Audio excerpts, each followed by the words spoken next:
I was a one-man show, closet warrior, as we say, and Rich gave me the courage to realize that I had a real business. And from there, I was able to go not from just a 7-figure business, but to an 8-figure business within the next 2 years. I went from making a 5-figure income to a 7-figure income. My blog went from $5,000 a month to $15,000 a month and then $20,000 a month. I believe we went from 1.3 million to 2.4 million within a year. We were fairly new in the business of doing internet marketing, and we did not know what we did not know. The recession had just hit. I had lost half my business.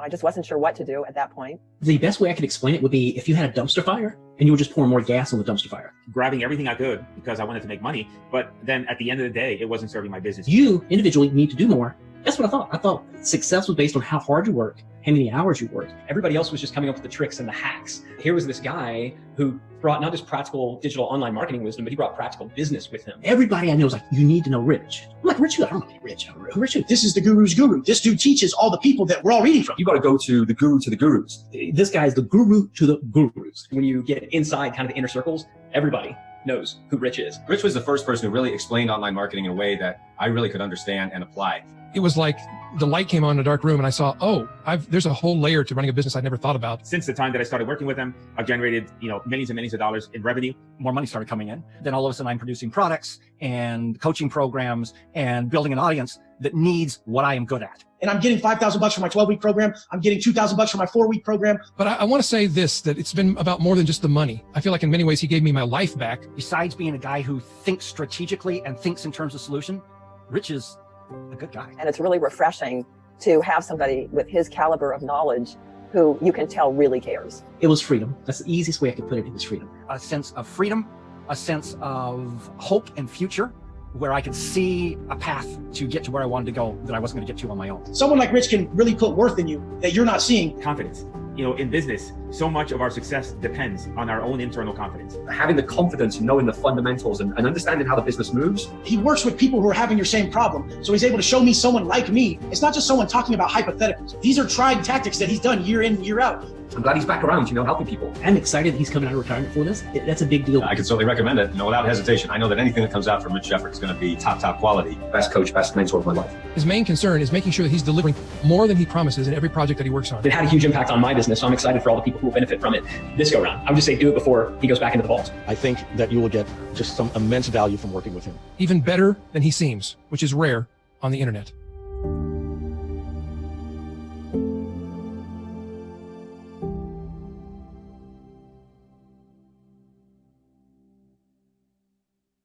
Hello. Welcome, everyone. I am wearing glasses, so that's new, obviously. My name is Rich Sheffrin, and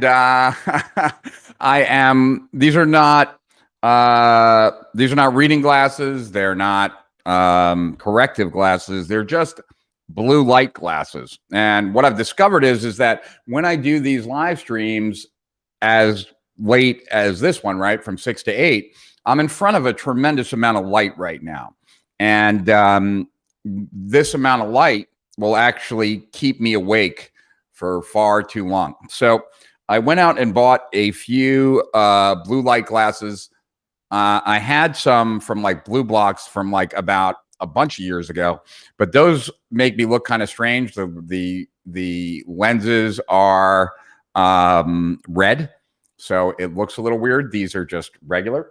And what's really cool about this brand in particular, I bought it on Amazon, nothing special. I think they were like 15 bucks, but it actually came with a card where you can test whether blue light wavelengths are getting through the glasses.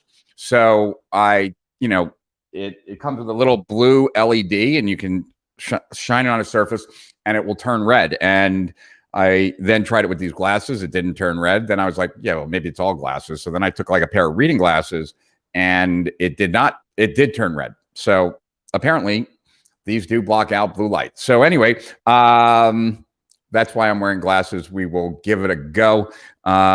Interested to know whether you like the new look or not. Never really worn glasses, so don't really know. Do I look smarter? Do I look more like a nerd? Do I look more like an old man? Who knows?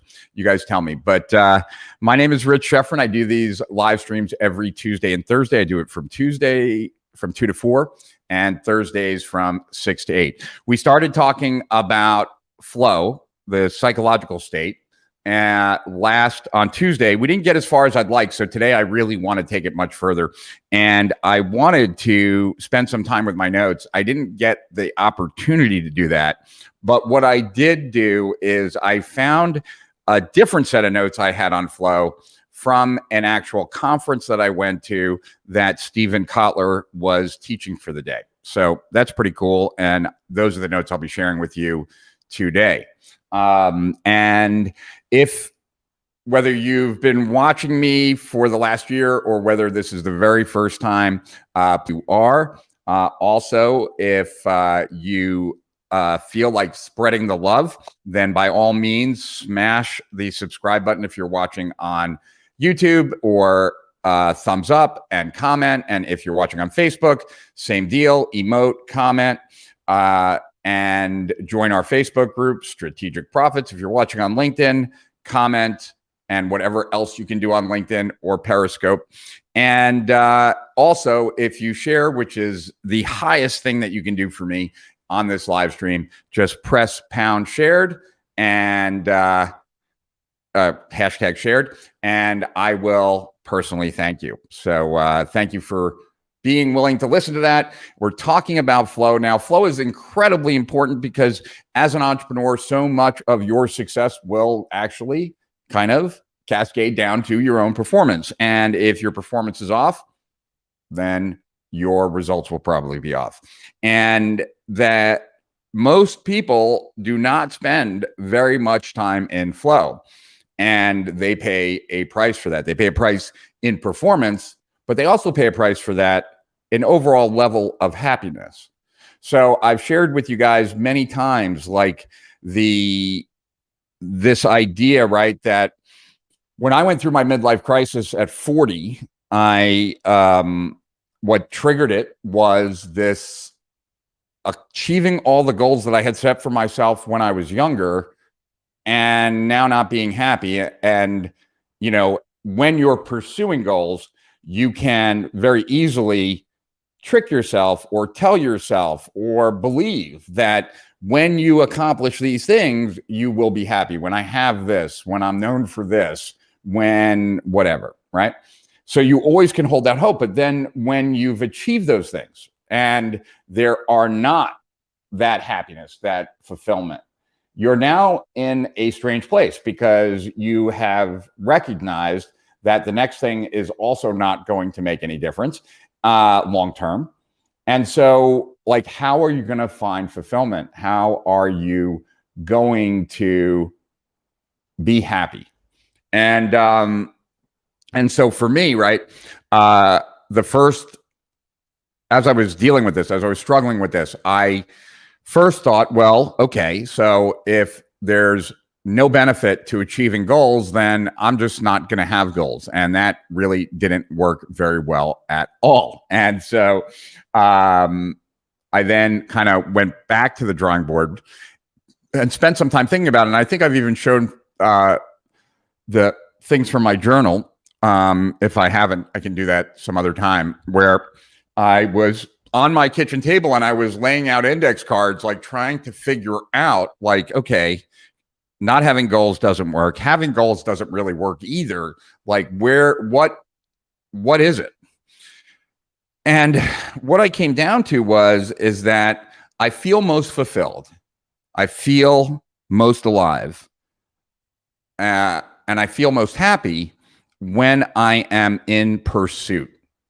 Like when I want something, when I'm going after something, that's when I feel most alive.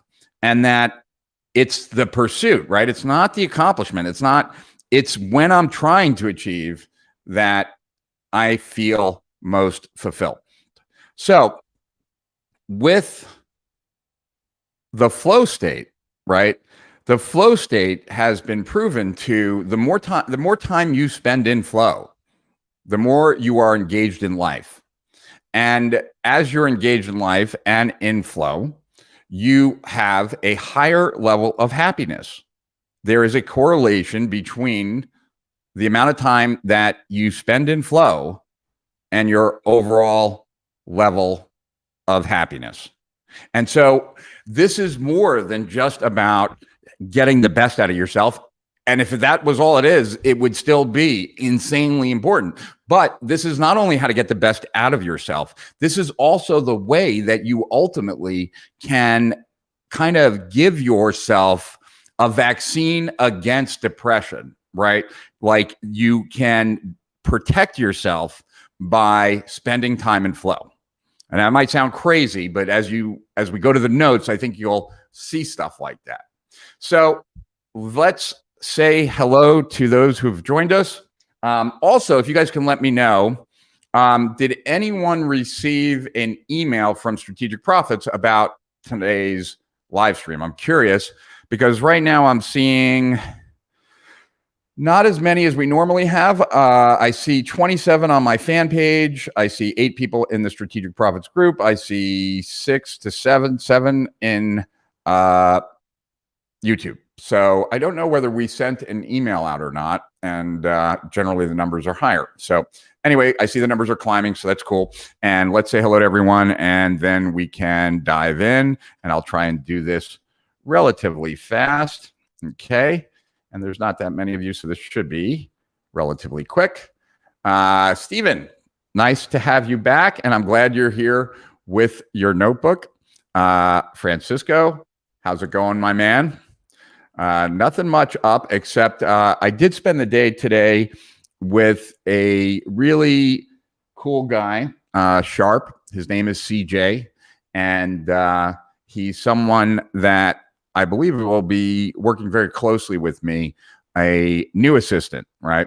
The last one didn't work out so well, and I think I really need to have someone who is close by as opposed to in another country. And so we did our first day today. We're doing like a 48-hour kind of make sure we're compatible. I imagine we are. And CJ also knows how to edit videos. I'm excited about that. That will make my life and what I put out there that much better, and that much more frequent. You are on time today. Why do people say I have to show up on time? You guys can come and go. And but I appreciate everyone who does come, whether late or not, right? Rich Potter. Howdy, Ned and Lisa in Miami and Jason in Tampa. How's it going, my friend? Your glasses make you automatically 20% smarter. Well, then I should wear them on every live stream, I guess. Back to my black shirt. Yes. Back to my black shirt. Okay, Pasa Rich, hope you're doing well. I am. Hey, Rich from California. Nice glasses. Thanks, Hitesh. Hey, Rich, the glasses look good on you. Thanks. The minute you open your mouth, you sound very intelligent. Glasses or no glasses. Thanks, Eric. What kind of glasses? What brand? Tell you. The brand, I bought them on Amazon. I didn't do any research or anything. I was just like, I want to buy like 6 pairs, so I always have them around. And it's Benici. Benicci.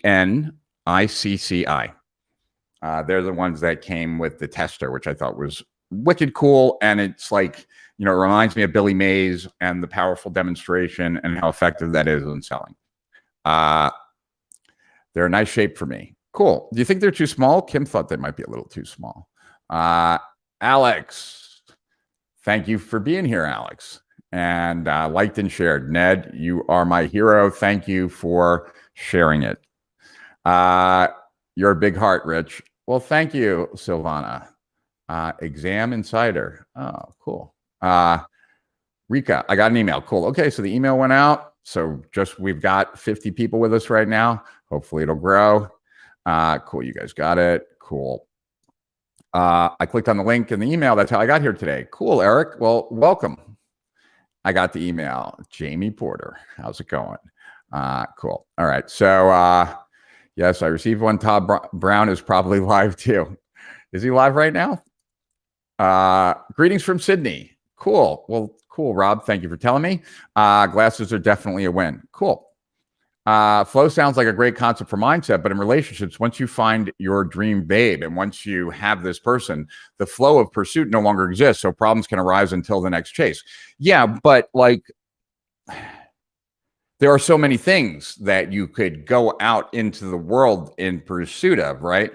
And certainly when I was in college, right, like I was a late developer. I had my very first girlfriend I had as a sophomore in college. And then she went and did, she was a senior, I was a sophomore. She did Teach for America and left school. And then we tried to do a long distance relationship and it didn't work. And so then I was alone again. And I had this huge crush on this girl in college. And that was enough for me to try and like make my whole life work because I wanted to feel good about myself to ask this girl out. And that was it. So it was like that goal then gave alignment to my life. But I have had that alignment, like that pursuit, not just about a woman or, you know, member of the opposite sex or what have you, but also on getting reaching a certain milestone or making enough to buy a specific thing or find out some missing knowledge or something like that. The idea though is to have something that you're committed to, that you're passionate about, that you care about, that you really want to pursue. You know, and I think I mentioned this the other day that when I was going through this like inner turmoil, you know, I would oftentimes like, you know, I didn't know what to do. Like, what should I do today? What's going to make me happy? And I would walk into my library and I would stand there for like 5 minutes, just like staring off to space, like kind of thinking about what should I do today? And not really sure there was anything to do. And I was sharing that with a coach of mine, and this was early in the relationship. And the coach was like, do you buy books? And I'm like, yes. And he's like, do you go to Amazon and like 4 book and then end up buying like 10 more books because they sound interesting to you? And I'm like, yeah, of course I do that all the time. And he said, if you lived your life like you shopped for books, we probably wouldn't be talking right now. Life shows up, things show up. You will find things to pursue if you go out into the world. If you're sitting at home, standing in your library, thinking about stuff, you're not going to figure it out. And there was that made a lot of sense to me. So I'm not suggesting, right, that that you must be in pursuit. I am saying that for me, that's like the magic lock and key that opens it for me. So much so that I look at goals as the only reason to have a goal is to motivate me right now. And if it doesn't motivate me right now, then I don't have the right goal, because the goal is going to mean nothing when I accomplish it. So the goal either right now motivates action or it's the wrong goal. You know, it's as simple as that. Because if you wanted it enough, you wouldn't procrastinate. All right. Not from Strategic Profits anyway. Got it. Okay, got the email. You should throw everyone off and wear a Hawaiian shirt. Why? Because I'm wearing glasses? Receive it. Cool. It'll be interesting to see if you feel sleepy at the end of the live stream because of the blue light blockers. I doubt I'll feel sleepy. They look too small. Okay. Well, Kim thought they looked too small, so maybe they do. But like the cheaper ones I bought look even smaller. South Texas. I am good, Hector. Thanks for saying hi. Welcome. So excited to hear you say my name. Silvana Corey Wright. So Silvana Corey Wright. Do you teach people on how to ace exams? Is that why you're the exam insider? Hello from Salon, Ohio. Pope Frank Myers. Nice to meet you, Mr. Myers. I went to Case Western in Cleveland. Damon. Thanks. He likes the glasses. Blue light glasses. You look like a gentleman and a serial killer. Yes, I received the email. Cool. But my Facebook ad was much earlier today. I clicked the reminder button. Got it. Yeah, maybe because it was so early. Yes, the glasses suit you, makes you look more like an intellectual than a tough guy. Got it. The girlfriend goal made all the system constraints visible. Yeah. I just stormed through the first 2 Gold Rat novels. Mind blown. Very cool. Last time we went at in person, you were in the room and I was presenting in Miami at Brian Kurtz Titans mastermind and where you were presenting too, and you seemed already so focused and in the zone. Yeah, probably because I had a presentation coming up. That's what happens. Excited to hear your thoughts on flow. Okay, guys. So cool. We cut. Oh, wait, no. All right. We got a few more. No, that's it. I think. Right. Yep. Cool. All right. So how am I doing this? I am going to add this to the stream. First, we're going to get rid of the comment. There we go. And we're going to add this to the stream. Cool. Now, let's see. How do I want to do this? I think I can make myself a little bigger.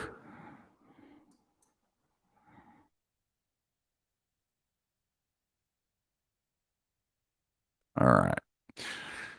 All right, guys. So let's see here. All right. I don't know why this isn't the full screen. Maybe because that's as big as it goes. Can I move this and will it matter? No, it's only going to be that big anyway. Okay. Can you guys read that? Let me know if you guys can read it. I have a couple options with this that I could play around with if you can't.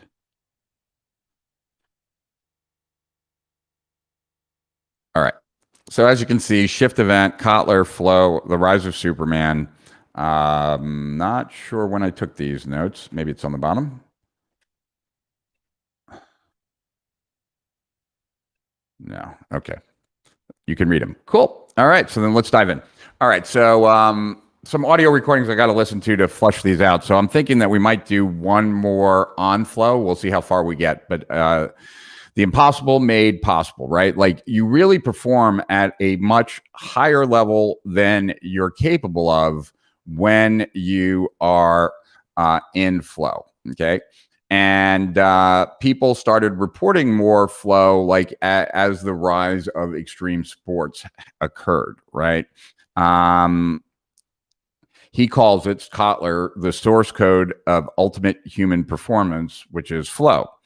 It's the optimal state of consciousness. It's like when you've ever heard an athlete or someone being in the pocket, they're talking about being in flow. Goethe wrote about it. Nietzsche wrote about it. It's rapt attention. It's where you're giving total attention to the task at hand. That total attention has certain implications. You're so focused on the thing, right, that self-awareness disappears, right? Self-doubt disappears. Self-consciousness disappears, right? You are not actively engaging the part of the brain, I forget which part of the cortex, but I know it's in the notes, so we'll get to it. That part that is really self-consciousness, like when you're thinking about yourself, is disengaged during the flow state. Thinking and action merge. So there are plenty of times where we're just acting and not thinking. There are times when we are thinking and not acting. A lot of people spend a lot of time in that space. Here, these are very much involved together. And the science dates back to the 1870s. In 1940, Abraham Maslow said, Freud supplied us with the sick half of psychology. Now we must fill it out with the healthy half, right? And those of you who are familiar with Maslow know, the different psychological needs. He also studied, what does it take to actually self-actualize? And then people like Claire Graves, Spiral Dynamics, which is based on Claire Graves' work, plus a few others, have added levels above self-actualization past Maslow, right? And is there a commonality that causes success? They all had a state of consciousness or flow where they performed optimally, right? So this is Maslow saying that. The peak experience is felt as a self-validating, self-justifying moment. It is felt to be a high, okay? Lessons from Mikhail Csikszentmihalyi. Believing completely involved in an activity, being completely involved in an activity for its own sake. The ego falls away. And that's what I was talking about. Time flies, right? Every action, movement, and thought follows inevitably from the previous one. Like playing jazz, your whole body is involved. Core characteristics: complete concentration on a limited thing, right? Merger of action and awareness, loss of self-control, right? There's a loss of self-consciousness. There is a sense of control felt, and there's an autotelic experience, an end in and of itself. In other words, it's enjoyable in and of itself, right? Like even if you didn't do anything when in flow, you might want to be in flow because of how it feels, right? The big six that Chick St. Macaulay has defined as the necessary ingredients for flow. The task is definable. It is measurable. Flow is universal and can be experienced anywhere. I don't know what I was talking about when I said spectrum. Maybe that it's on a spectrum, that there's different stages of it. It's not like an on and off switch. It's not, it's not analog, so to speak. Flowy, I don't know what that meant. Like maybe the activity supports that deeper concentration over periods of time to get lost in, and fundamental, maybe based on our biology. How our biology built It's how our biology is built to perform at our best. It's a spectrum experience. Most of us spend 5 to 10% of our time in flow. At the low end of the spectrum is microflow. When you sit down to write a 5-minute email and you look up and an hour has passed and you look at what you did and you're impressed, right? In an actual flow state, a full-blown mystical experience. 3 levels of well-being from positive psychology. Happiness. Your happiness is tied to a set point that we each have. How you feel right now is tied to your set point. There are 2 things that permanently will lower your set point. The death of a child, like your child, and long-term unemployment, like the feeling of purposelessness, right? Things that bring it up, your base happiness level, is being in a flow state. And I know that there's more. Gratitude, I know, does it. I'm sure I get to it later. Enjoyment, high flow lifestyle, meaning, high flow, and purpose, right? Martin Seligman and Mikhail Csikszentmihalyi wrote the first paper on positive psychology. You can't effectively win consistently without flow, and that's in sports, in science, in music, in business, etc. McKinsey did a study of executives in flow are 5 times more effective than executives that are not in flow, and you could apply the same for entrepreneurs. So entrepreneurs in flow are 5 times more effective than when they're not in flow. And so think about what that dynamic would mean as it would relate to your business, and what would happen if you were 5 times more effective, if you were 5 times better. Organizations are now getting trained in flow. Spend Monday in flow, you achieve a week's work. Monday and Tuesday, you're already 10 times, right? Because if it's 5 times, then in one day, you can get the effect of like 5 days worth of work. Yes, Jack Austin just shared what part of flow is. I will bring that on the thing in a minute. The flow business advantage, motivation, productivity go up about 500%, learning and memory 230%. I don't know where he got these stats from. Creativity and innovation 430%, meaning and purpose 100%, collaboration and cooperation increases as well, increased empathy and increased, I think these would be the effects of having been in flow for a significant period of time, but not necessarily when you're in flow, because you wouldn't necessarily be more empathetic at that moment. The flow advantage, speed and scale. All right. The flow audit. Okay, so now this is interesting, and I think like I'm gonna get rid of this for a second, because I think there's a few questions here that would be valuable for you to answer, just like I answered. So I'm going to take this off the screen for a second. And go back to me. There we go. And So the very first question, as I then go to your comments for a second, but I would love it if you could write in the comments because we could get a bunch of ideas here, right? So I'll go first. First question is, what are your primary flow activities? What activities do you do that consistently you do them, you find yourself moving and getting into a flow state? So what would they be for you? I'll give you 3 for me. It would be great if some, most, or all of you guys could tell me what it is for you. And if we get a good list, maybe someone will combine them all. But for me, speed reading on the elliptical, definitely go very deep into a flow state. It's one of the reasons why time flies for me when I'm doing that, faster than even if I'm watching a movie or something. Talking about marketing shouldn't surprise anyone, and answering questions puts me in a flow state. And anytime I get engaged in research on topics that I am interested in and want to foster greater knowledge and also potentially do something with, those 3 times, right? Speed reading on the elliptical, talking about marketing and answering questions, and doing research. Those are all flow activities for me. So what about you guys? What are flow activities for you? And this way, by the time you get them down, I'll be able to get to them and we can discuss them. Okay, you guys can read it. That's what's there. Cool.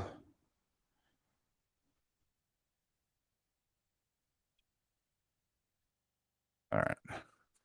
You've inspired the inner beast to unleash Rich. My dream is to meet you in person someday, so practice flow in action every day, and so close to resigning full-time jobs so can pursue the dream. Got it. Well, what is the full-time job and what's the dream? Would be interested to know. Maybe I have some words of wisdom or advice for you. Jamie, hey, Rich, do you have a daily system for getting things done? Thanks. Not currently. Right now, if we were to look at like how, well, let me show you, like, I don't know. Let's see here for a second. So this is what my office looks like. Here's another view if you want to take a look at it, right? So now you can kind of get a better sense of what it looks like. And let's see, is this one? Yeah. And now this one is this. Wow, look at that. All right, so I'm going to go back to my regular camera because I like it best. And now let's see what we got here. So I don't have a daily system, but I will be working one out with my new assistant. All right, what does Ralph got to say? Hey, Rich. Ralph O'Sharp from the San Francisco Bay Area. Not sure how to log into StreamYard. Well, you seem to have done it because you're there and we can read your name. Love the CLR winners. Quick heads up. You may have email forwarded to you from your support staff. I contacted them. I'm still having a challenge upgrading from monthly SOW to the Groove Edition. Thanks. Really getting a lot from both SOW and these weekly live streams. Thanks, Ralph O'Sharp. All right. Yeah. Just be patient with customer service. We probably got a lot of people who hit it up at the same time because of that, but we're just transferring people over, so it's all good. Facebook user, hot, cool. The prefrontal cortex is what becomes disengaged when we are in flow. Yes, that's it. It is the prefrontal cortex, but it's the, yeah. I thought it was a part of the prefrontal cortex though. So, but what's interesting is that if you have ADD, also, you have some challenges with the prefrontal cortex. It's one of the reasons why I tend to hyperfocus. And hyperfocus to me is very similar to a flow state. The challenge is, for me with ADD, is that hyperfocus mode is not, I can't just flip a switch and turn it on. Generally, it requires deadlines, stimulants, all that kind of stuff. But once I then kick into that, I generally stay in that, and it's valuable. But I don't necessarily have control over it. Like once I get in, I tend to stay in it for a very long period of time, and it's hard for me to pull myself out. Oh, wow, it's pouring out. Disengagement from the prefrontal cortex. Hypofrontality, that is it. All right, so now we got some answers here. Let's see. Computer programming. I've heard that from a lot of people. I've heard from a lot of people that computer programming is one of those things that it's relatively easy to get into flow. So I'm curious, Rika, do you find that that's naturally happens, or is it something that you have to work towards? Coding, solving problems, plus learning and summarizing. Interesting.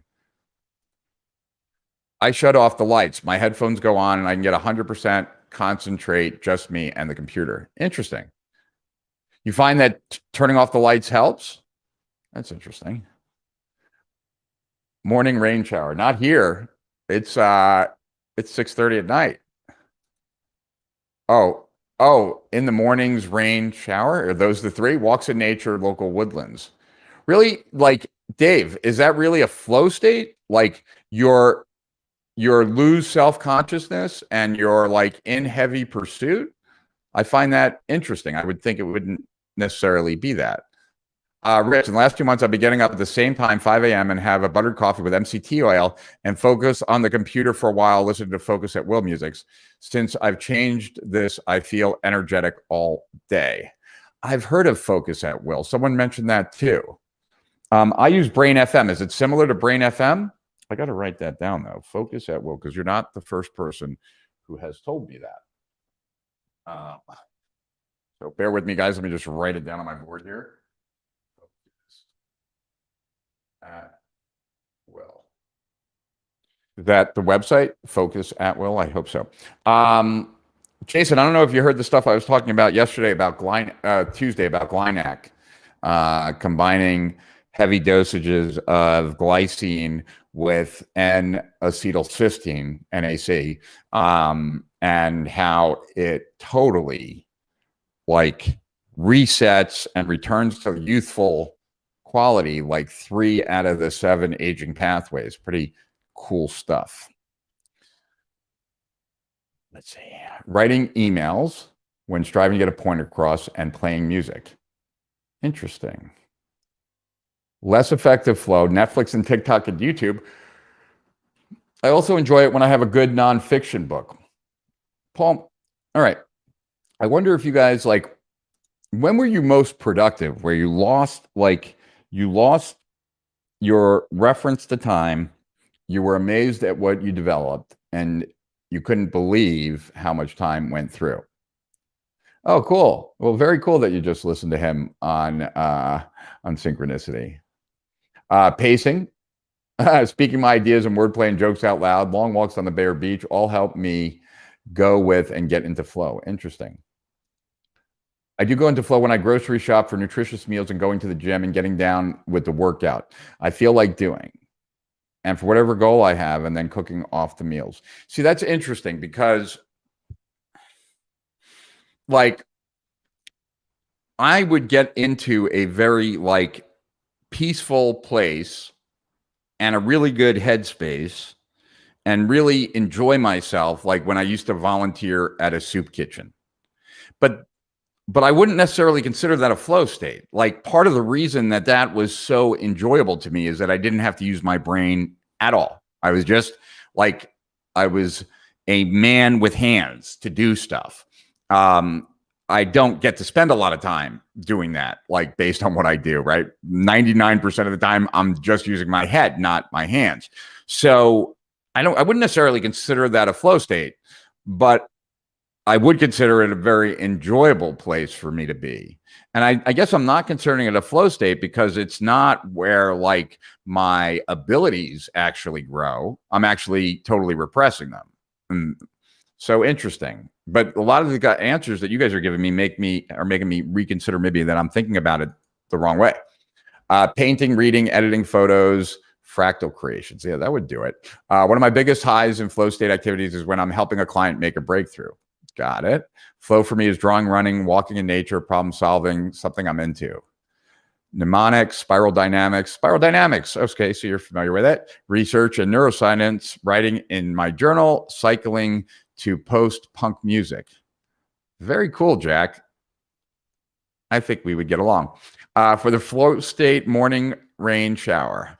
Oh, is that like a rain? Okay, like I get it. A shower that uses like a wide head that feels like rain. Is that what we're talking about? Yes, hyperfocus is powerful. Natural. Flow is when you've consumed and learning or creating things that move the needle in the direction of achieving goal and where passion lies. Okay. For some activities, sports, speed reading, playing the guitar, deep thinking, music festivals. Yes, definitely. So it's kind of like going into a trance state, doing an activity that you love, feeling confident in or fascinated. Certainly, right? But I generally like, yeah. But I attach it to like output. But maybe I'm thinking incorrectly about it. I guess when we get back to the notes, we'll see. Okay. Listening to Norse music helps me. What is Norse music, CJ? Strong desire and pursue to achieve goals puts me in flow. That would do it. Flow Blocker website. I just heard of it. It's supposed to help you get into flow. That's the website, Flow Blocker. Write that one down too. Flow Blocker. All right. Okay. Just with ADD programmer client and his hyperfocus kicks on, literally just talking to him about the advantages of a flow state. Oh, very cool. Meditation in the dark and silence, making a vacuum to make mental space. That makes sense. Hey, Rich, I get hyperfocused for writing when I turn on German opera. The magic flute is perfect. The music tempo for flow. Very cool. I think it's really important to have like a go-to soundtrack for it. Focus It Well looks similar to Brain FM, which I also use. Okay, so yeah, I use Brain FM. I'm one of the charter members, so I bought it. Another flow activity is when I'm actively engaged learning from a thought leader. Cool. Drawing, painting, sculpture, running. Hello from Egypt. Hello, Asma. All right. Where did I? There we go. Reading, running, biking, inline skating, and fishing. Flow state requires a bit of a challenge. Exactly. Kotler talked about the maximization of full physical capacity, such as wave surfing. Right. I am most productive when pacing and speaking simultaneously. Off the cuff was more than enough. I wouldn't even remember what I had said, but people would come up to me and say it was great. Yeah, that happens to me all the time. Damn it. I just did that again. All right. It seems a lot of people are confusing the flow state with relaxation. It's definitely not the same. Totally agree, Lewis. Okay, good. So we're on the same page. The inner game of tennis. Yeah, that's Scott. Is that Scott? No, that's Paul Galloway. Paul Galloway? I think it's Paul Galloway. Yeah, the inner game of work, the inner game of tennis. Like, yeah. Flow when researching lab and optical systems engineering. Your focus at will is like Brain FM, personalized focus. Okay. Yeah. Got it. Creativity from getting flow can outlast flow by a day. Cool. For me, I get into flow when researching stocks for purpose of stock market investing. Makes sense. I can't read good stories. I go into flow and lose time. Once I'm on a soccer field and start playing, I'm in total flow. Hey, you must be good. Loss of time often happens, usually at late at night when I'm alone working on a project. I hit the aha moment. Yeah, that has happened to me. Flowbarker.com, Rich. You are thinking of it correctly. Cool.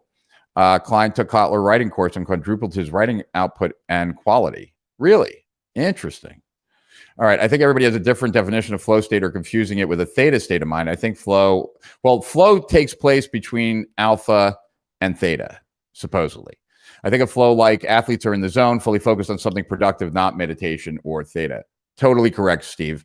Thank you. Flow state requires full mental engagement. Otherwise, it's relaxation. Yeah, it has to be challenging. All right. So, all right. Let's go back to the notes then, I guess. Doop. All right. The next question is, what is your secondary flow activity? I didn't answer that question. I'm not sure why. What percentage of your life is spent in flow? I said about 20%. I certainly like to make it a lot more, but at that time, what 3 adjectives describe being in flow? These are my answers, like how I would describe it to myself. Engaged, hyper-focused, and locked and loaded, right? Like those were the 3. Like if I was going to have a mantra, it'd be one of those 3, right? Either engaged, hyper-focused, or locked and loaded, right? What was the mindset and settings of flow? I got this. Like Like there's a challenge in front of me, but I got it. Okay, from me. So these were just some questions that I had that I wanted to at some point get answers to, right? And this is kind of like, so you're looking at my notes, right? And what you're seeing here is that oftentimes when I'm learning something, I will start asking myself questions, right? Like that I'm not sure I could answer. So as I'm learning something, like if anything comes up in my mind, I will write it down. So here are some in this particular example. Like, what's the difference between being hyper-focused and in flow? Is there a difference? So what I experienced in the octagon a true flow experience? And I think I've told you this, guys, before, that Kim had bought me as a surprise a sparring session with a UFC fighter, and it was a surprise. It was for my birthday, and I loved it. You know, the guy went at like 5%. He could have killed me any moment that he wanted to, for sure. And I'm just seeing, I have some videos. You guys asked for it the other time. Let's see. Yeah. So but like in that state, when I was afraid that like I had to stay present, I never felt more alive.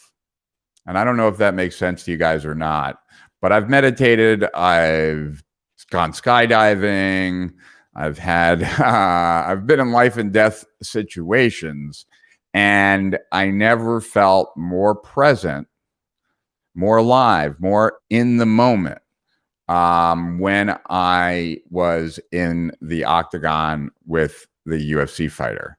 And so it was such a wonderful experience that if I could do that and not get hit in the head and ultimately risk brain damage, I would do it because it was that much fun.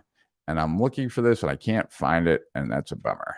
But I know where it is, so actually I can do it in Maps if I can. Well, I'll show it to you guys later. All right, so but was that, like, in that moment when I felt most alive, was that part of a flow experience? And then when I was younger, when I was 16, I flipped a car over. And what was interesting about that was that when I flipped that car over, when I flipped the car over, time for me went by really, really slow. So what was possibly only 2 or 3 seconds felt like 15, right?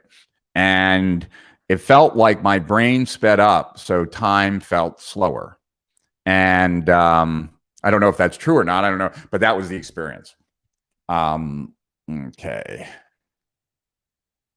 Hi, Rich. I do have challenges. I do have the challenges you were sharing. Besides nootropic, what else can help us to channel control those brain waves? Well, certainly like brain FM can, right? Any kind of binaural beats can, light and sound machines can. I've been experimenting with somewhat mega doses of lion's mane recently, and that's been pretty cool. And I've noticed a difference. For brainwaves, hypnosis also can do it. Meditation can do it. Yeah, it depends, but those would be my go-to strategies, Gabrielle. Hyper-focus ×3. I usually get into flow when I'm running on the treadmill or when I'm doing something that is challenging at work. YouTube playlist oscillating between theta alpha with gamma spikes while walking in a makeshift U pattern while reading a book on any new topic leads to a valuable post-physical activity meditation. Interesting. Canny Way jumping the Great Wall of China breaks his ankle and makes the jump. Did that just happen? Or is that like, the weird thing is I go into flow easily when having a conversation with someone on topic of my expertise, but it's an incredible challenge getting myself to focus on writing a webinar or presentation on the very same topic. What's up with that? Well, all right.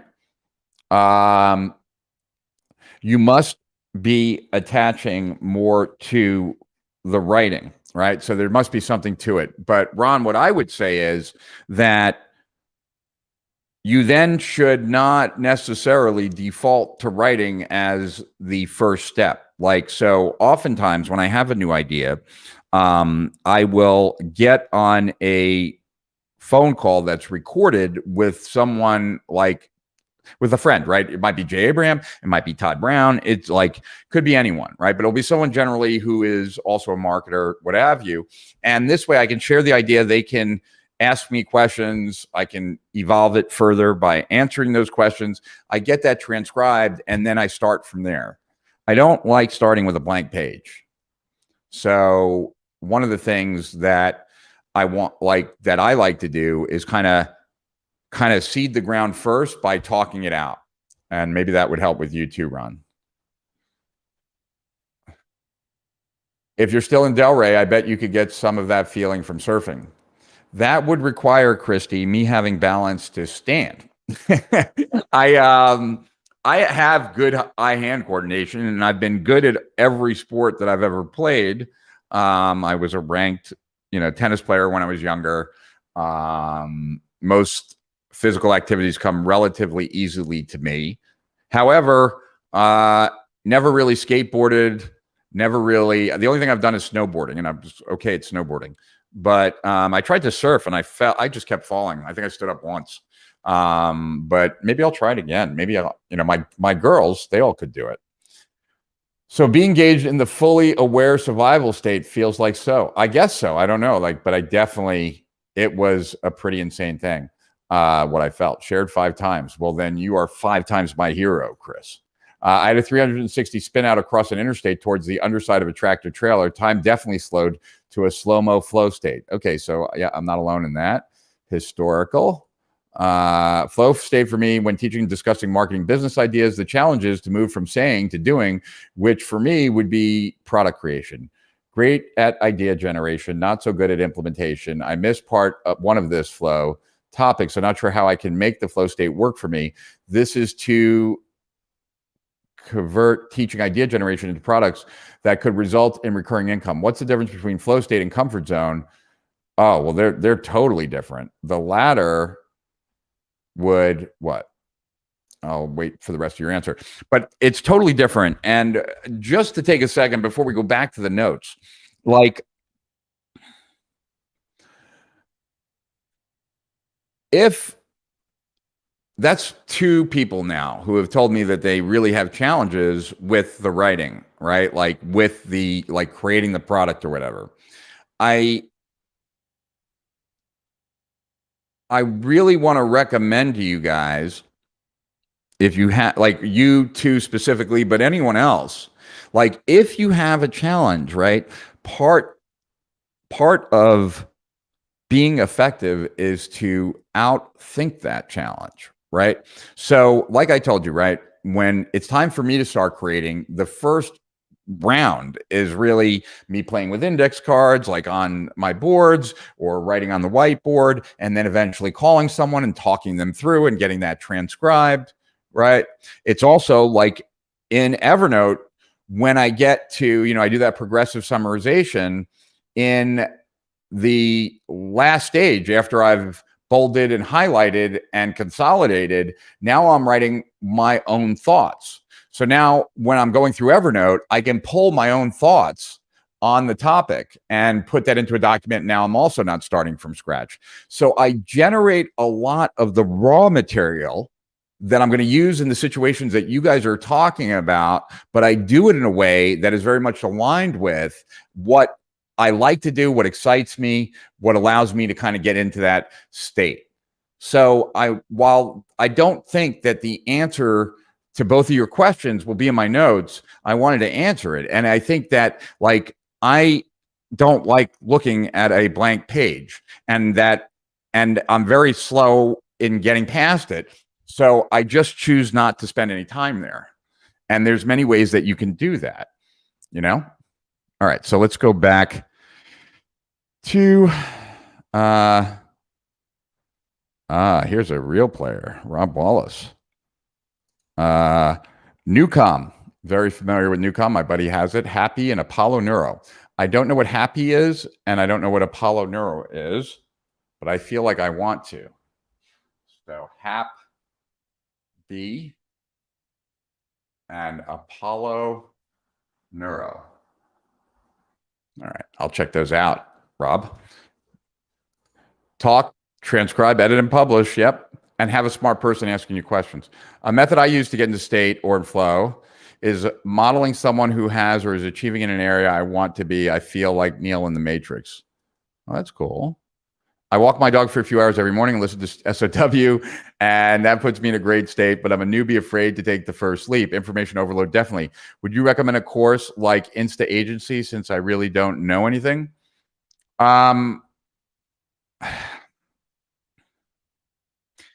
At the end of the day, Sue, it really depends on how you learn best. But what I would say is that you learn best by learning and doing, and there being very little delay. It's so easy to change things online, and anything can be redone quickly, that really it's about do it fast. Even if it's wrong, you can go back and fix it. But getting that experience of like getting your first squeeze page up, or, lead page, getting getting your first opt-in, these kinds of things, you can start before a course. And the Insta Agency, I don't know if that's something that we're promoting or not. I'm not sure. But anything, I'm always suspect of anything that's too much of an opportunity. I'll put it that way, Sue. All right, let's go back to the notes. Cool. All right. Decoding the science of the ultimate human performance, the old idea, more is more. When we are in flow, we are using less of the brain, not more. This over here. There we go. Transient hypofrontality, what we were talking about earlier. Frontal cortex deactivates. This is why sense of self disappears. It comes from, your sense of self comes from the prefrontal cortex. Self-talk disappears. Right. So think about like a walk in nature. Do these things happen for you? Because most likely they don't.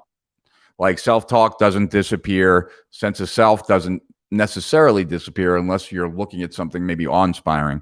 Dorsal lateral prefrontal cortex is primarily responsible for sense of self and the internal critic. Think Woody Allen, right? And those disappear. This is why risk avoidance disappears. This is also why the sense of time disappears and you are completely in the now. 45 minutes in, anxiety disappears, I think. Or that's a note to me about the time that we were in. The brain, no, I get 45 minutes. The brain switches energy and focus. Brain conserves energy, right? It's 2% of our body mass, but it requires 20% of our energy. Habits reside in our subconscious, right? And the goal of our brain is to conserve energy. So that's why we have habits. That's why we can do things in an automated way when we no longer need to think about it. So, for most people, when they're learning to drive, like they appreciate the not having the radio on quiet, but after a while they learn how to drive. They can drive with the radio on really easily. But when it comes to parallel parking, they don't have as much experience. It's not habitualized. So what do they do when they're going to go park the car, like parallel parking? They turn down the radio. Why do they turn down the radio? Because now they need to engage their prefrontal cortex. It is not habitualized. Consciousness is very limited, right? We know this. Talking about the brain, neuroanatomy, networks, neuroelectricity. Flow takes place between alpha and theta. We were talking about that. Gamma is the neurological signature of the aha moment when a new connection is made. You only get a gamma spike when we are in theta. When we're in flow, we are on the edge of gamma spikes all the time. 50 minutes in, book The Eureka Effect. He mentioned that. Beta is where we currently are, unless you're zoning out. Alpha is the daydreaming and creativity brainwave. Theta is a deeper meditative state. You go from idea to idea, and delta is deep sleep. Flow combines 5 of the most potent neurochemicals. All of these are tied to flow, and they include norepinephrine, right, which is like speed, all right, serotonin, which is like ecstasy, dopamine, which is like cocaine, endorphins, which is like 100 times more powerful than morphine, and anandamide, which I never heard of before, and it's similar to THC, although, like I said, I don't remember that one. The high performance triangle. The 3 skills most necessary in the 21st century are motivation, right, and grit. Because your pain tolerance goes up, you're willing to push through things, right? Learning, because pattern recognition goes up when you're learning. That's why we went over a bunch of mental models about a year ago. And creativity, thinking outside the box, goes up. Social bonding chemistry. When we fall in love, it's serotonin and dopamine. Norepinephrine and dopamine equals romantic love. Endorphins equal maternal bonding. Serotonin equals this social security. That's all right. And then what is this word? Openness to experiences. Anyone have any idea what this word is?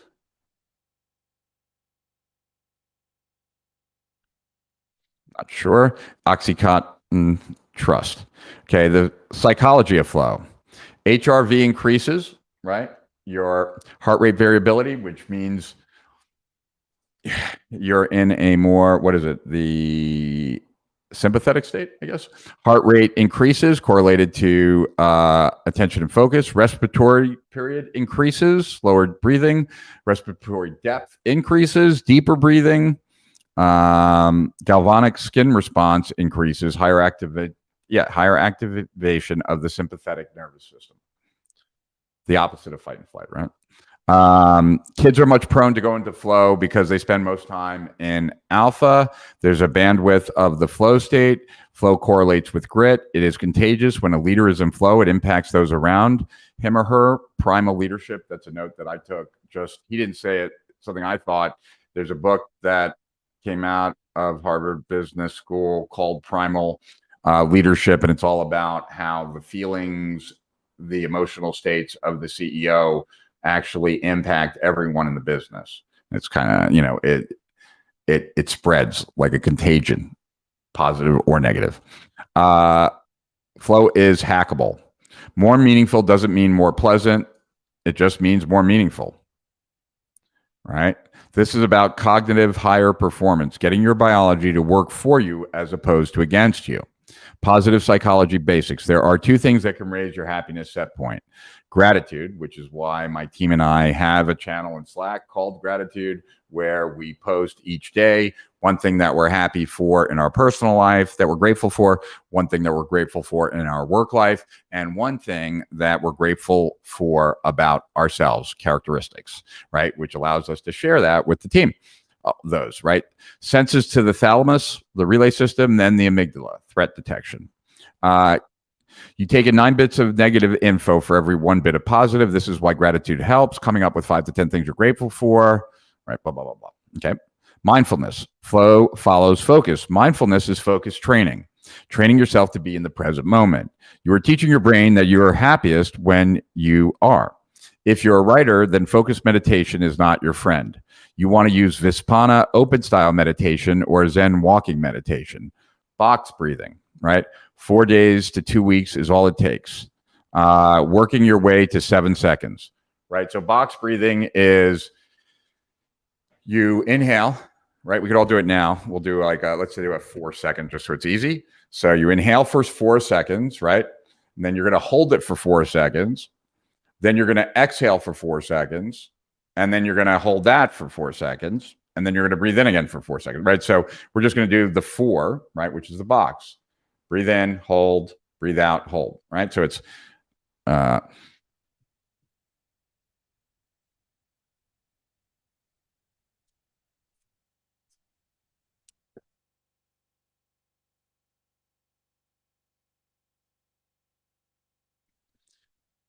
So that's it, right? That's a box breath. And box breathing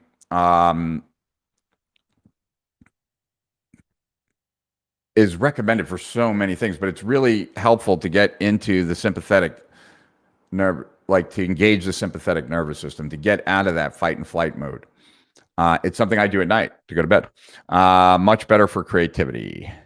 Social support. Okay.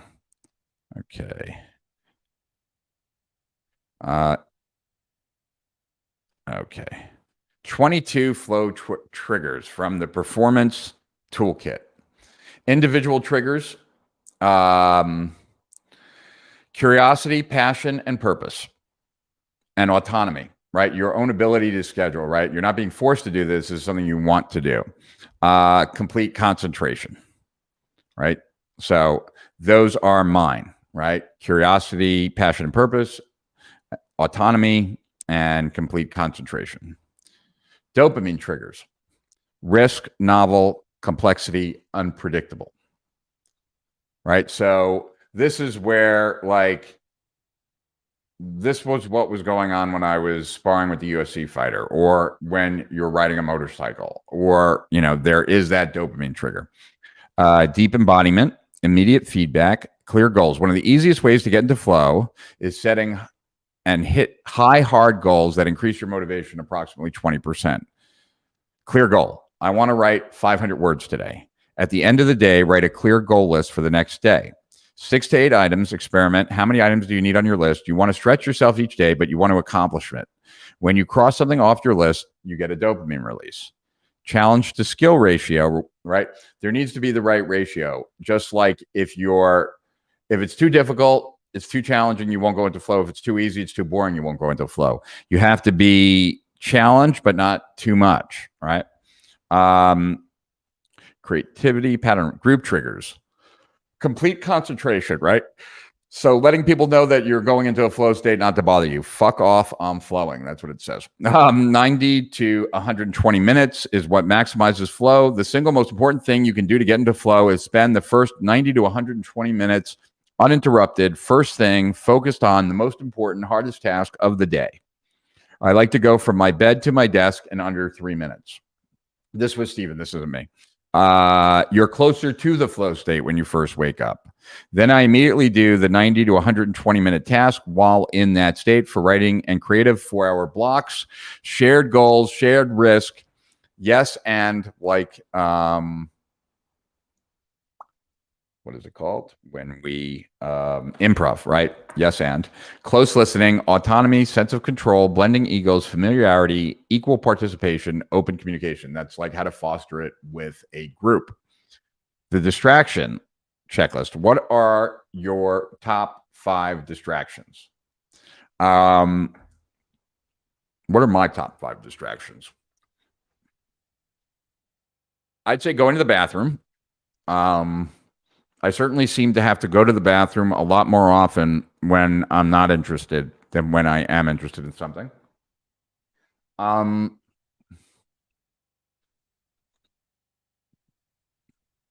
Texts, because it's the only way I really respond to people. Kim is a distraction. She's listening. I'm now in trouble. But she likes to distract me all the time. Ask me a quick question that then cost me a half hour. I'm not sure. Yeah, eating snacks, that would be it. Sure. What steps can I take to minimize each of them? I'll have to think about that, and you guys will too. When should I take, at the end of my day, I turn everything off, right? Like, have rules. Okay. Flow exists in the midpoint of boredom and anxiety. And that's a good way of saying it. So the challenge, what was it? The challenge skill ratio, right? Like, try to write 500 words in 6 minutes. If you can do that, then 700 words in 6 minutes, and then 1,000 words, right? The idea of Kaizen, right? Constant, never-ending improvement. Hack a month, right? Like a hackathon. Where are you coasting, right? You want to ratchet up the the challenge is wherever you're coasting. And if you can't get yourself to do something, then racking up the challenge can make it more exciting. So like if there's something you don't want to do and therefore you're avoiding it, but it has to get done, can you do it in under 10 minutes? Is that a challenge? Can you do it under 5 minutes? Like what is the challenge, right, to get you started? So where are you coasting that you could actually increase the challenge, get more done, and also enjoy the activity more? Where are you overtaxed? So where have you gone too far? You need to back it up a little bit to be able to get into that flow state. What are your unconscious habits as it relates to those two things? And what do positive results look like for you, right? So you got to understand, or you need to, or you should, like understand how you work when you're in a flow state. If you've never identified that, like if you don't know, then that would be the first thing. Like I know that there have been numerous times, right, where I've sat in front of my computer and wrote for 24 hours straight. Like I was definitely in a flow state. I had no idea that that amount of time went by. Procrastination, putting stuff off so the challenge goes up so that you get into flow, but you can make the work more challenging by other ways, right? Like, so that was maybe the way that is easiest for me. It's what I relied on when I was younger. Like basically get close to the deadline and I will get into flow, right? Just, it's unpleasant as you get older though, because you don't have the same level of energy. There's certainly, I'm not a 20-year-old anymore, right? Immediate feedback in flow, right? Like you need that immediate feedback. That's how you adjust, right? So agile, right? Software, Gmail, rapid experimentation, skunkworks, minimum feedback for flow. Develop MFF, minimum feedback for flow. Questions. What was your last 3 great flow states? Speaking at the autoresponder boot camp. I don't know when I did that. Reading on the elliptical, talking to Evaldo. How often do you receive feedback? I generally receive it real time. What kind of feedback was most effective? I didn't answer that. These are questions that we should answer, though, if we want to get better at figuring out how to get in flow. A formula for innovation. Challenge, success, balance, plus IF equals more creative flow states. Instant feedback. Triggers everywhere. A culture, novelty, complexity, unpredictably, like in Silicon Valley, all these things help get in flow. Risk, curiosity, passion, purpose, clear goals, immediate feedback, autonomy, challenge, success, balance, creativity. The flow experience contributes tens of billions of dollars to the gross national product each year. There are 4 stages to flow, but it's not binary. The flow cycle, struggle. You are loading the brain with information. If you're still learning it, you can't be in flow. Working yourself into frustration. This period can last and last. The cortex is very active during this stage. Release, the Einstein method, right? Flow, and then recovery. Okay, so I got to fill those out. The 2 things you need to know most, the flow cycle and the flow triggers. Okay, so there's more that I have to go through here. All right, I haven't done these. All right, this was a task that I set up for myself and then got busy. Things got in the way. So there you go. All right. So yeah, let me go back to the questions now, or the comments, and then I'll pull up something else from Flow, and we'll have more of a discussion on it. But I don't feel like those notes have really done this a full, complete explanation the way I'd like. So what it's looking like is I'm going to be combining a bunch of notes on Flow and presenting more on Flow one more time, probably on Tuesday. But let's see what we got here.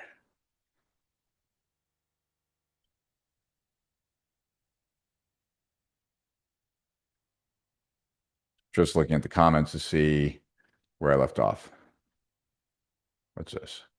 In an opposite view of what you see in a blank page, I see a blank page and just want to fill it with words that sometimes I go into Flow just filling the whole page with writing. Well, that's pretty cool. I wish I did. I've always heard if you do something for 30 times, it becomes a habit. Yeah, that's like that silly brain science, right? Like we use 10% of our brain. Not true. That all it takes is 21 days for a habit. Also not true. Things are different, like, and everybody is different. So that's one of those things I'd say, Sue. And anandamide. So what is anandamide, Chris, since I can't look it up right now? According to your notes, I get in theta quite suddenly. Is that possible? I'll be listening to your SOW, and one thing sets me off on 30 minutes of multiple ideas popping on. That's more of an alpha state, I would say, but could be low alpha. Yeah, it might be related to THC. I'm not sure. Anandamide is a lipid mediator, helps your brain experience rewards. Oh, that's interesting. Comes from the Sanskrit of internal bliss. Interesting. For gratitude, does it have to be something different every day, meaning you can't repeat what you previously said? Well, you try not to, right? And which is the whole point. So, Hitesh, right? The whole point is something that we talk as it relates to this, as it relates to gratitude, right? Like, remember, guys, that I had, you might not, Hitesh, maybe you weren't like on the live stream that I did this, but we talked about this book that I read called Wrapped, which was all about attention, right? And at the end of the day, the quality of your life is everything that you paid attention to and everything that you did not pay attention to. And so when you're training yourself to notice for things that you're grateful for, pushing yourself to notice more things will then have you notice more things in life. And when you notice those more things to be grateful for in life, that's what improves your overall level of optimism, happiness, etc. So it's important. It's not so important that what you put down is different every day, but what is important is that you try to write different things every day. So you're forced to inventory your life and your experiences for all the things that you can be grateful for, which primes you to notice more things that you'll be grateful for in your day-to-day, which then creates this positive upward spiral. And that's why it's so valuable. I knew you'd like fuck off, I'm flowing. Of course you would, Dr. Vogelman. Eating snacks, yeah, for me especially. I will watch the replay. Okay. YouTube, girlfriend, the kettle, the phone, people at the front door. Yes. Kim, a marvelous distraction. Yeah. Does fasting help you flow? It does for me. Because when I'm fasting, right, I go to the bathroom a lot less, right? I'm not taking breaks for food. I'm not even thinking about food. And I get this like peacefulness. So, yeah, I would say that I'm primed to get into flow, maybe more so than I am in my normal day-to-day. I'm going to play around with that, Jason. That's a good question, though. I would think so. You could always interview Flo from Progressive Insurance. Yeah, or I could also interview Flo, who worked at Mel's Diner. Remember that one, Chris? I started using Stick to create deadlines, but would like to be more focused without external and carrot and stick. Gotcha. Paul, is Stick the thing that like zaps you? What's the distinction between flow and being in the zone? There is none. I think both of those are the same state. But walking in nature is not necessarily being in the zone or in flow, right? We're talking about when you are performing at your best, right? And walks in nature are too relaxing. There's not enough of a challenge. Flow state would mean doing things right, efficiency, and also doing the right things. Effectiveness, Drucker's observation that you need both doing the right things. We could draw this parallel with the flow state. Yes and no. I mean, you could be in a flow state and it could not, you could be working on something that is not like the right thing, and you might not be that efficient in it. So yeah, I wouldn't confuse the topic. I shared Stephen Kotler's email to a group I'm on this week. And basic was 1, break up the task. Yeah. Get feedback. Goldilocks goals. Not too easy, not too hard. I would be interested in your thoughts about 2, when you are working for yourself. For my day job, I have a weekly meeting, which keeps me focused on making progress weekly. Right. Yeah. So we have like a morning huddle, and that's part of the reason we have a morning huddle, so that like it keeps us focused on moving things forward. Right. And look, like you can always get feedback, Paul, in a Facebook group or create your own little mastermind, where you have like morning huddles or something like that. I think feedback is incredibly important. And I think I value feedback actually even more than most. Like whenever I come up with an idea, it irritates Kim that I want to get a lot of people's opinions on it. But what I find for myself, at least, is as I'm sharing the idea is getting better based on the feedback I'm getting, based on the practice of sharing it. And the idea gets better as people suggest different things. A lot of things I'll be like, yeah, no, that doesn't fit right. But like a few make the idea better and better. So like for me, feedback is critical.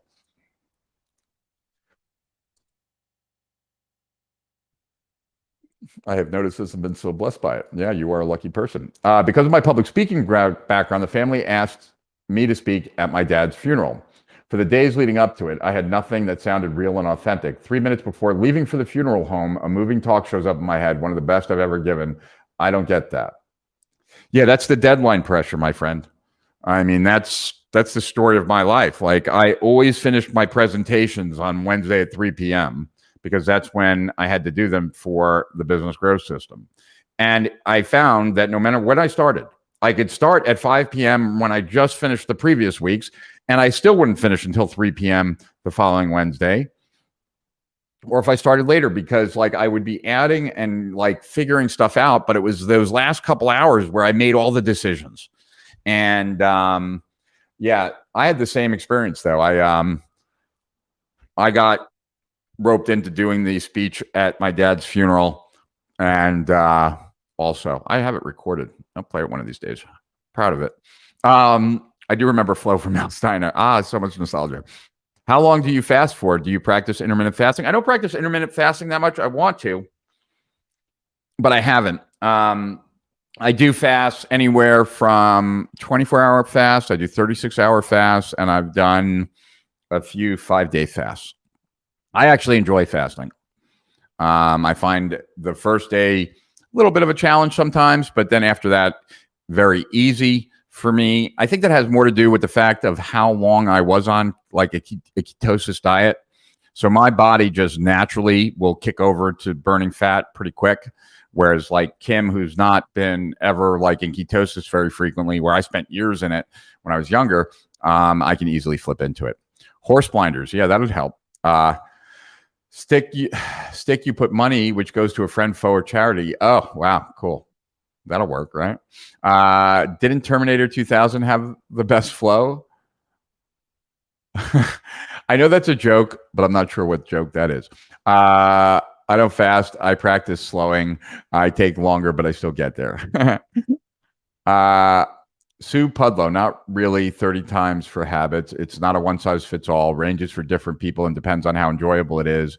BJ Fogg's Tiny Habits is a great little book, and also Atomic Habits is a good read. Yeah, those are both great books. So I double those. So, okay. So we have to be in the right place for it, right? We know that. We have to have the right kind of task. And the right kind of task is not too big of a challenge. Also, though, not too easy. So we have to kind of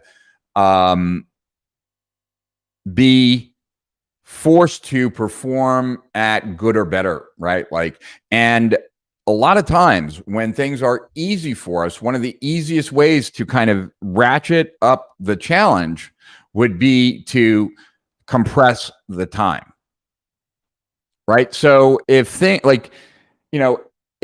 let's say writing for you is not that difficult, it's relatively easy, but it takes you an hour to write 1,000 words, right? Then trying to write those 1,000 words in 50 minutes will be more of a challenge. And that might be enough to require more focus. It's really so much of it is that. I just want to share that because, like, for me, right, I have to listen to audios at a speed fast enough to require my full attention. Because if I listen at a speed that does not require my full attention, I will start doing other things with my hands. I will start to walk around. I won't be giving it my full attention. It's because I don't need to. And then I get distracted, right? So with reading, with listening, with watching, I have found that the only way to keep me engaged, to keep me fully absorbed, is to radically speed it up, right? I need to listen because that's my ADD brain. If it's fast enough that I need to pay full attention, I will, and I will stay fully attended to it. But I can't do that if it's going really slow. I just can't. And I will go crazy. Like I will get anxious. I will get like irritated, right? So I'm just sharing with you that, at least from my own experience, the most important part of the whole equation is that challenge to success ratio, right? Because it really is getting that right. And you have ways of playing with it based on time, based on what other factors do you guys think?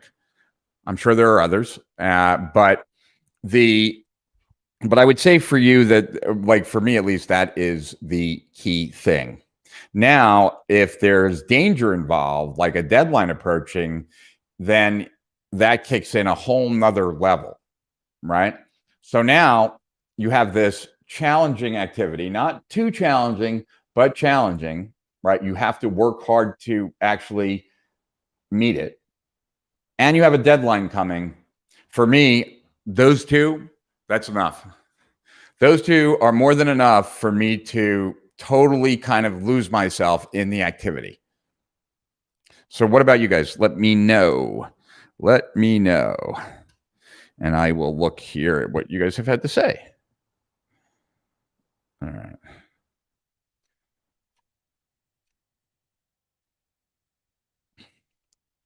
Thank you for your insights on gratitude. My pleasure, my man. Asma, in Egypt, we have a month to fast, and we'll finish it after 5 days. Ramadan, right? Yeah. Okay. I have the need for speed too. When listening to audios 2 times or 3 times help me. I'm not as fast as you though. One important element that helps me enter flow easily is to enjoy and focus on the task at hand, the process, instead of thinking about completing the task, the end result. Yeah, that's harder for me, even though I'm so aware that the journey is a thing. I seem to race through most things, whether that's eating, reading, you name it, right? Driving, yes, a bunch of things. Driving, like I've heard that anyone ride a motorcycle here, I hear that that is a very flow causing feeling.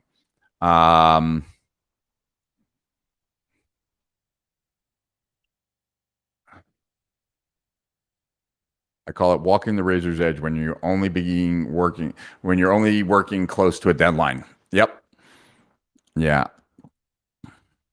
I get the focus and energy in the weight room where lack of focus is high risk. Okay, yeah, so same thing, right? So let's see here.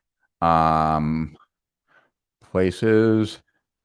I'm going to see if I can find, since you guys asked last time and I have it open now. Let's see.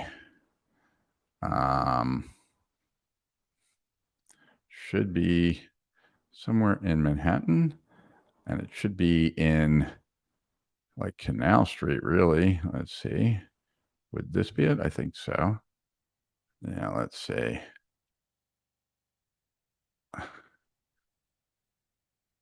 Yep. Yeah, so I only have like brief moments here. What if they're pathetic? Yeah, let's see. I don't know what this will look like. Show you guys. Yeah. Let's see. Let's see if I can show it to you guys. Share. Share screen. Window.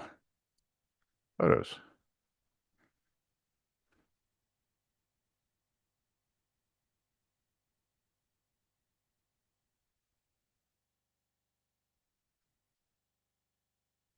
These were when we were warming up.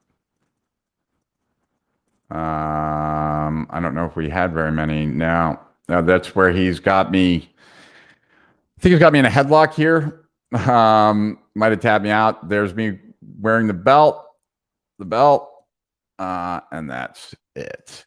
I'll find some videos next time. Anyway, let's take a look here. Yeah, any place where you feel like you're in life or death certainly doesn't hurt. It certainly ups the stakes. I'm reading a book about the compound effect, talking about habits. I like it. And also Atomic Habits. I've read it before. Cool.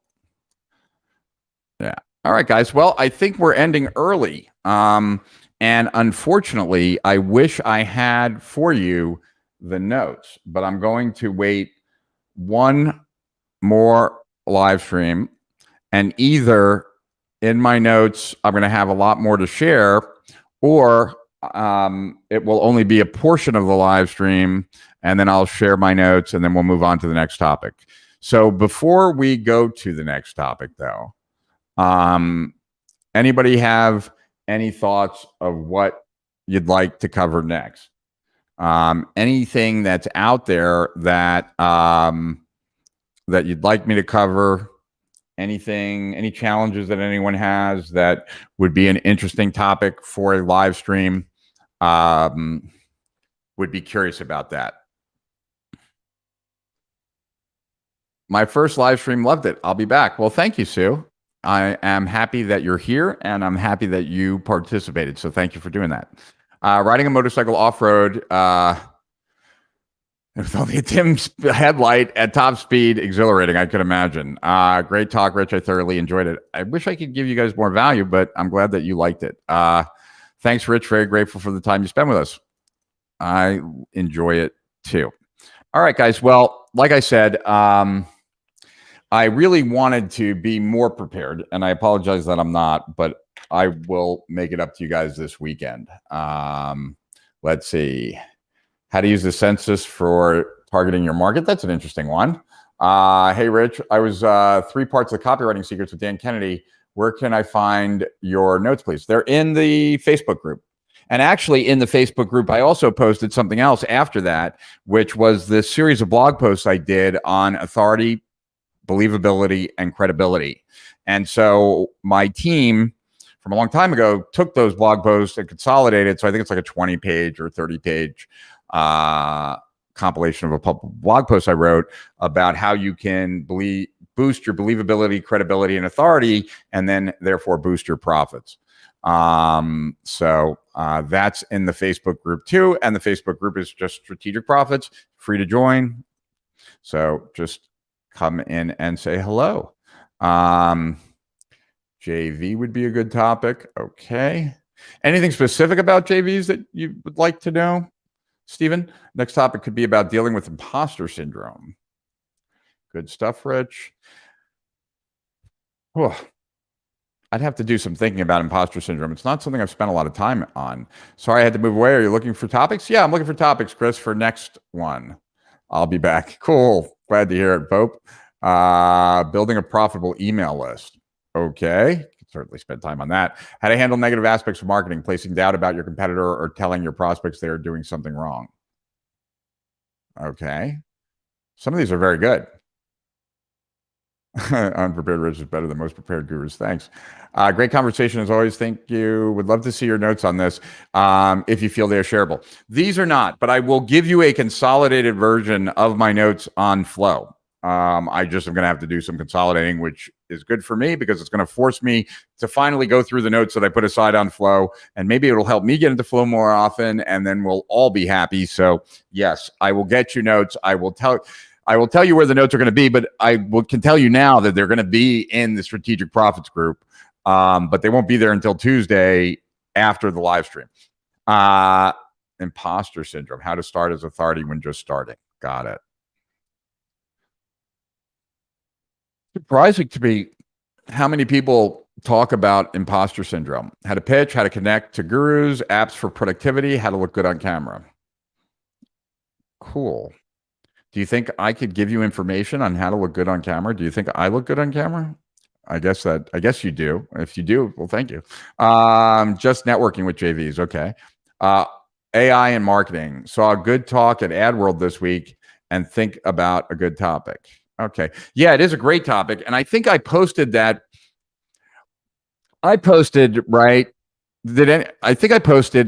the Facebook group this 90-minute video I did on AI for Todd Brown's Marketing Funnel Automation Live, MFA Live in 2018.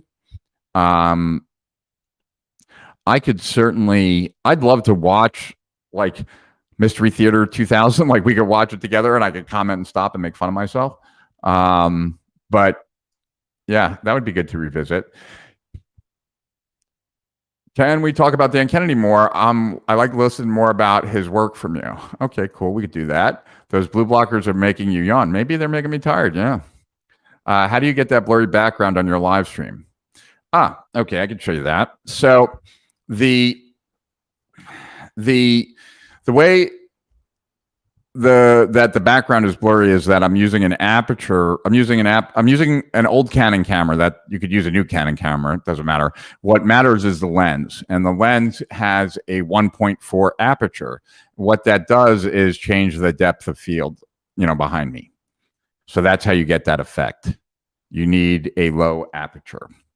And I'll show you guys what I look at so that you guys can see. Hold on. I got to figure out how to do this real quick. I would do that here. All right. So this is what the office looks like, right? Looks a little bit different when you see it this way, doesn't it? And so as you can see, right, these are stacks of nicotine gum. This is my computer screen on my left. But if I switch cameras here for a second, then you can see my whole setup here. Hold on. So let's see here. We want to tighten this. Hold on. You can see my double chin. All right. So that's my laptop, right? To my left is this monitor. Right below here is a stream deck, right? I have one keyboard here, right? This is for the computer that is there. Then I have this keyboard here, which is for that, which is the monitor that I actually, when you see me looking up, that's me looking up to that, right? And then to the left here is another, this is where I had the notes for the for Evernote, right? This is where the notes were. So the main camera, though, is that camera that you're seeing right underneath the TV, which is the monitor. So hopefully that helps. And now I will go back to this. So there you go. The lighting makes a huge difference, doesn't it? It is a lot more boring in this room than it might appear. So that's what good lighting can do for you. Oh, and I didn't show you that there's also big lights both here and here. So I have these two big lights coming down on me, and then I have 1, 2, 3, 4 screens in front of me, and a bunch of tech on the desk. My hope is that, and now that I have CJ in place, my hope is that I'm going to put like a place where I can sit and we could have a chat over there. So like another set kind of on the live stream, right? And then eventually we're going to get this whiteboard here fully on so that then I can take you to the whiteboard and we can take notes and do all kinds of fun stuff. So very cool, guys. I appreciate it. Let's just see what the comments were. And any more ideas.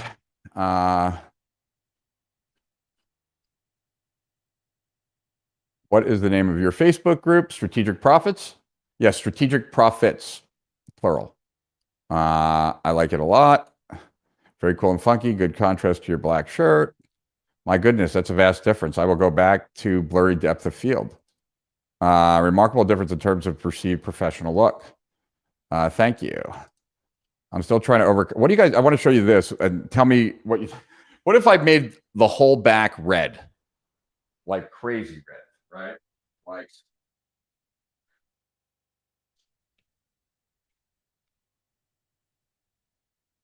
so it doesn't look as crazy now, but I guess it's very red there, yeah.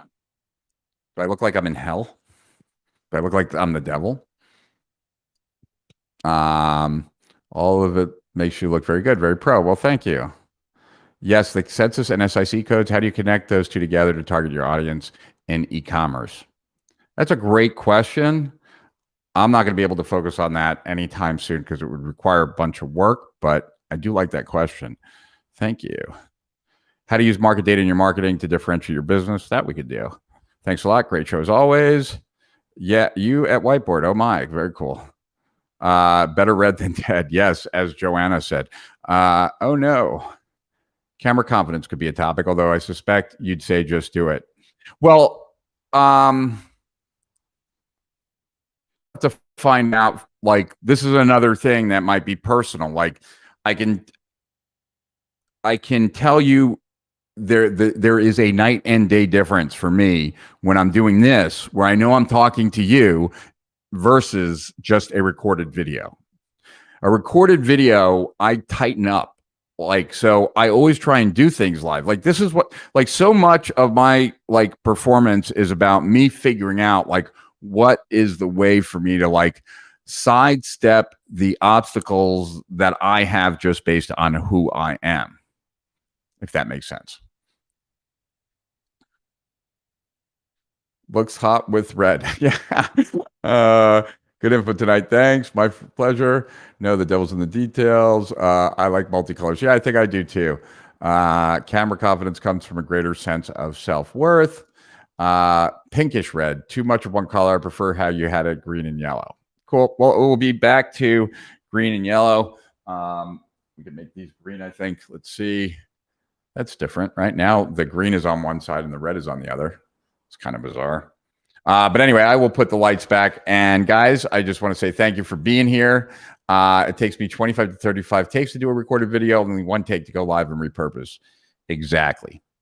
So let's see here. Thanks, Rich, and see you next time. Very cool. Yep.